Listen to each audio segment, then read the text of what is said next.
relationships. Now, one of the things the Course talks about is that the way to God is through our relationships here.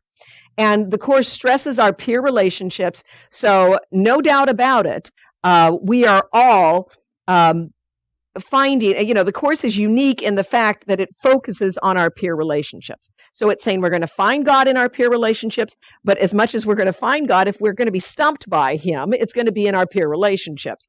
Our peer relationships challenges us the most, but they can also be, as the Course would say, the doorway to God. So with that said, it focuses on this. All of our study in the workbook is usually using people, experiences in our lives right now. So it says to us that within our relationships, we have a couple of ways to go. And that's where you hear about special and holy relationships. That's a big thing within the Course. Special and holy relationships. A special relationship starts out as something that really fosters, the Course would say, separation. What it says is that something is missing within me. Now, we don't think this way, but we're looking for something to fulfill us. We're looking for a job. We're looking for a spouse. We're looking for kids. We're looking for friendships. We're looking for things outside of us that we think we should have for our lives. Okay. Nothing wrong with them. There's nothing wrong with any of these things. As a matter of fact, we all are looking for something that we think we need. There's not a one of us that doesn't do this, or we wouldn't be here. So we're looking outside of ourselves, and that's probably just continuous growth. Now, what the Course would say is everything starts out, every relationship starts out as special. We're seeking to fulfill something that we think is missing, and we find it in this person, or we find it in this relationship. Now, it says that what ends up happening is the beginning. If you like me and I like you, it's a marriage made in heaven. Until you do something that I don't like, or until I've lived with you for 20 or 30 years and I know, oh yeah, here he goes again, or here she goes again.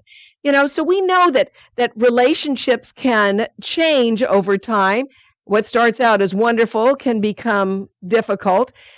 We can either learn from those relationships and grow into them. All relationships can be transformed, as the Course would say, into holy relationships, where it's no longer I'm giving to get something, but I am giving to know the fulfillment inside of me. I give for I would receive. It's like when the Course says every relationship is a holy encounter. As you see them, you see yourself. As you think of them, you think of yourself. As you treat them, you treat yourself. Never forget this, for in them you find yourself or lose yourself. If you live like that, that's a holy encounter. That's a holy relationship. Most of the time in our relationships, though, we have people out there that we think we need, and if they don't respond to us in the way that we need for them to respond to us, we get mad at them. And vice versa. So they can be kind of a needy experience, and that's usually because we're trying to fill something inside of us. If we both can come into the relationship with two complete people, only growing together, then that's a holy relationship. That's what we're dedicating this to be. Doesn't mean there aren't going to be bumps along the way. Doesn't mean we're not going to have some specialness that comes in there, but we can keep dedicating that. If we come into the relationship thinking there's something missing inside of both of us, then the two people join together as two broken people. That's usually what happens, and can happen quite often in relationships. Does not mean that the relationship is broken and never can be fixed. Of course it can be transformed. Anything can be transformed. It just means how we dedicate it, and if we are willing to get dedicated to growth. In our lives right now, there may be a lot of relationships that are painful. May not be, relationships with a spouse or children. A lot of times you think, oh, if we have children, it'll be wonderful. And what ends up happening? You have kids, not so easy. Not so easy in life. Life is not always made easier by children. If you're waiting for a relationship to be made easier by kids, no, all of us who've done it, no, that is not the way to go. So nothing outside, we kind of know we're getting to that place in our own growth that we know nothing outside of us is ever going to fill us up. We have to be responsible for our own fulfillment. Again, that doesn't mean that you have to be alone. Doesn't mean you can't have people in your lives. It's just that you experience a relationship with people that builds you up, that builds you both up, instead of trying to get something out of someone else. So the very first line in this section, in the first paragraph, it says, the search for the special relationship is the sign that you equate yourself with the ego and not with God. What an enormously depressing sentence. But you know what the Course tells us is this is the truth. Everybody in this world thinks they are separate from God, or they wouldn't be in this world. So don't get upset when you see these kinds of lines. Recognize it's a statement of truth and that it can be transformed. What did the workbook lesson say? This day is God's. It's my gift to him. I'm going to come to him. I'm going to let him show me new possibilities and new ways in my relationships. This is our dedication. This should be our dedication today and every moment that we try to make a relationship special, meaning try to find our salvation in somebody else or something else. The ego says, seek but do not find. That's its primary doctrine. Look outside, find somebody who you think is going to fulfill you because I know they won't, and they'll disappoint you every time. And so we keep the cycle going. Get rid of them, try another person. Get rid of them, try another thought system. Get rid of them, try another political party. Get rid of them, try another whatever, another job. We're always looking outside of ourselves. Now, with that said, it doesn't mean that you have to stay in abusive relationships. Does not mean that you have to stay in abusive jobs. None of that is true. But what it's saying to us is just recognize that fulfillment or peace is never going to be found in a job, in a person, or not in a job, or not in a person, right? It's always going to be found within you. Okay, that's what this is saying. But we keep doing that. But when we do that, when we keep doing a continuous group of people in our lives or continuous jobs in our lives, it's going to happen. We're going to have these experiences. But when that's the only path we go down, it says you're equating yourself with the ego. When you're saying, okay, I've done this, but I'd like to break this pattern. I'd like to begin to know the fullness that abides within me. Now we're beginning to equate ourselves with God. Okay? That's what that's really saying. Now, jump down in this paragraph, in the first paragraph, to the third line. It says, to the ego, unless the relationship has special value, it has no meaning, for it perceives all love as special. So love, let's not say just, I'm not talking just about love, but the ego thinks that to love something, it has to be special, just unique to filling me up, unique to making me feel complete. That makes me feel better. And I need a unique way to do it.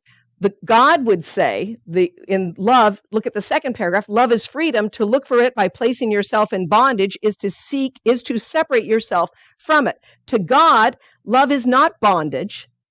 Love is expansion. Love is freedom. So from the Course's perspective, a special relationship separates us out from another person, from each other. In a holy relationship, love unites us. Okay, so if you are feeling guilty in a relationship, if we're feeling angry in a relationship, if we're feeling locked into things, if we're feeling a void inside of us, all of these feelings that are not love, you kind of know it's a special relationship. Again, doesn't mean you have to throw the relationship away, but it does mean that it's time to dedicate it to God. Help me, Father, step into this relationship. This relationship is yours. It's my gift to you. Just like this, you take it. I don't know how to do it. And the miraculous thing that happens is when you do that and you are open to it, you can get a shift in perception just like that. You just know exactly what to do. I've had so many of those little things where I go, I just have no idea, and I get this little insight. Now, that doesn't change the person, but it changes me. Where I see this person, I've told you this story before about the family member who just thought I was evil. I couldn't understand what had I done. And I kept dedicating this. I kept saying, you take this relationship, you take this relationship. One day, I think I was just so down on my knees and I said, you take this relationship. And all of a sudden I saw this image of him with Jeffrey. That was the most beautiful look on his face. It was a picture that I had taken, the snapshot that's in one of my, nowadays snapshots are now on your phone. And they're all sorted in ways that I can never find the picture I want. I used to always copy them off. I would go to Costco and get my prints and I'd put them in. I still do. When I get my phone, I go, please print these out, Paul, and he prints them out. And I put them in my books because I just never look at my phone for a picture. I open my books, my scrapbooks, and I look through them to see these pictures. And I had this image of this person holding Jeffrey with this most radiant look on his face come to mind.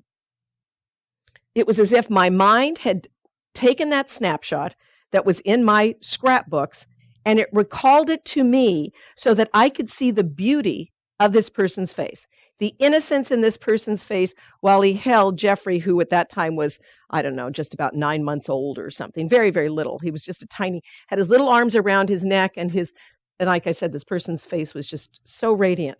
When I think of him now, but he's never changed. He's still, we don't even communicate with him because he doesn't want to communicate with us. But every time I think about him, I still have that picture that comes to mind. That picture is still given me. Now, whether I choose to dwell there or to, turn my scrapbook page of my mind and go on to another picture is up to me, but that picture continues to come to me. So when this says that we dedicate these relationships, it doesn't mean that all of a sudden this person's going to pick up the phone and call you and say, hey, you're so wonderful, I love you now. But you are released from the burden of this relationship. You are released from the guilt of this relationship. You are released from that thought of separation. Now you see their wholeness. The outcome you cannot be in control of, but you must be in control of your mind, your choices. And that's what this is talking about. Now let's jump down to the third paragraph where it says, how does he do it? Look at that second line. The holy instant is the Holy Spirit's most helpful aid in protecting you from the attraction of guilt and the real lure in the special relationship. Again, I go back to my experience where I saw this person as they truly were, and I did not have to get angry at them or feel that I had done something wrong. I was released to see the innocence in them, and that is what heals us. The innocence, that we can truly see their innocence, not a made-up thing. We truly know their innocence. And that's what the holy instant can do. You could say a miracle, forgiveness, the holy instant, they're all the same, by the way. Just recognize that. We have all these terms and we go, I need to understand them all. The miracle is a shift in perception that allows you to see love that is really there. Forgiveness takes away what stands between your brother and yourself so that you can see the love that connects you. A holy instant is a moment of timelessness in time that shows you the reality that's happening right now, the love that's always present. They're all the same idea. They're all the same thing. So that the idea is the Holy Spirit uses these wonderful tools, his little tool bag, his little Felix the bag, his magical bag, his tool bag of all these great things to transform your mind. So his great tool is the holy instant, which again shows us the reality of the circumstance or situation, shows you the reality of the person and helps you to know your reality too. If they are innocent, then you are, right? Because what is a holy encounter? As I see them, I see myself. As I treat them, I treat myself. As I think of them, I think of myself. What does it say? Never forget this, because in them, you will find yourself or you will lose yourself. So if I am seeing the truth in them, what do I know in myself? What am I reinforcing in myself? Am I becoming a better student? Am I becoming more knowing of the truth about who I am? Yes. But that requires me to see that in my brother. Okay, so now we got that. Now, jump down to the fourth line. It says the special relationship is totally meaningless without a body. So what this says is why we have special relationships is we see form. We see the world of form. If we didn't see the world of form, we wouldn't have these special relationships. We just wouldn't have them. We would know our unity. We would know our holy relationship. We would know this joining. But as long as we do have bodies, we are going to have special relationships. That's okay. Okay. But what we're told to do is to begin to move past the form to the light. And that's when we were talking about death experiences today. And we said, hey, you really are connected on something more than just our physical bodies, right? And we kind of know that. We feel that.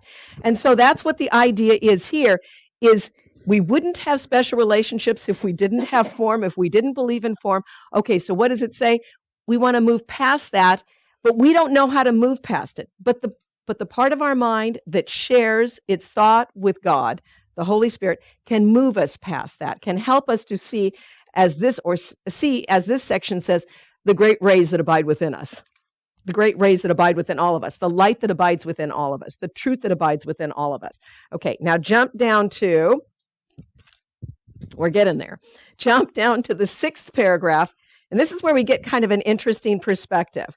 We're talking about moving from the world of time and form and bodies to the world of light and truth. This idea of a bridge is introduced here, where it says, for a time, look at that 6th paragraph. It says, across the bridge, it's so different, meaning across the awareness of form to the awareness of light or formlessness. For a time, the body is still seen, but not exclusively. It is seen here. The little spark that holds the great rays, and that's not talked about a whole lot in the Course, but say the light within that is our reality. Within it is also visible, and the spark cannot be limited long to littleness, meaning that when we begin to focus on the light in someone, haven't you ever said, I want to focus on the light? What does that really mean? What it means is we want to focus on the truth in that person beyond the form that our eyes get so caught up in. Kind of what you were inferencing, Karen, is there's a place in here that talks about, instead of looking at the frame, which is kind of like our bodies, we want to look at the picture. But the frame oftentimes on a picture is very, very ornate. Have you ever seen beautiful Renaissance paintings with this ornate frame that catches your attention and you miss what really is the truth? And so it's saying the body is kind of like a frame that is so ornate that you look at it instead of looking at the truth that abides within the person. And we can get, and the ornateness can be the judgments a person holds. It can be their angry thoughts. Maybe it's the snarl that they give you all the time. Maybe it's, the judgments you hold about their past. All those things that when we think about that person, this stuff comes up. When we're asked to move past it to the light beyond, look at the picture. Look at the reality that God holds about them, rather than all the images, the frame that they've made about themselves, if you can get what I'm saying about that. Now, we're not going to get to the end of this, but what I do want to just say, well, now that we've built it up, we won't have to review for next week. But it does say this, when it was talking about the bridge, in that 7th line, it says, the bridge itself is nothing, the 7th paragraph. It says, the bridge itself is nothing more than a transition in perspective of reality. So even though the Course uses this idea of we're going to cross a bridge from form to formlessness, it really isn't a bridge we got to go find somewhere. The idea is it's moving our perspective of reality from one of separation to one of unity, from one of darkness to one of light.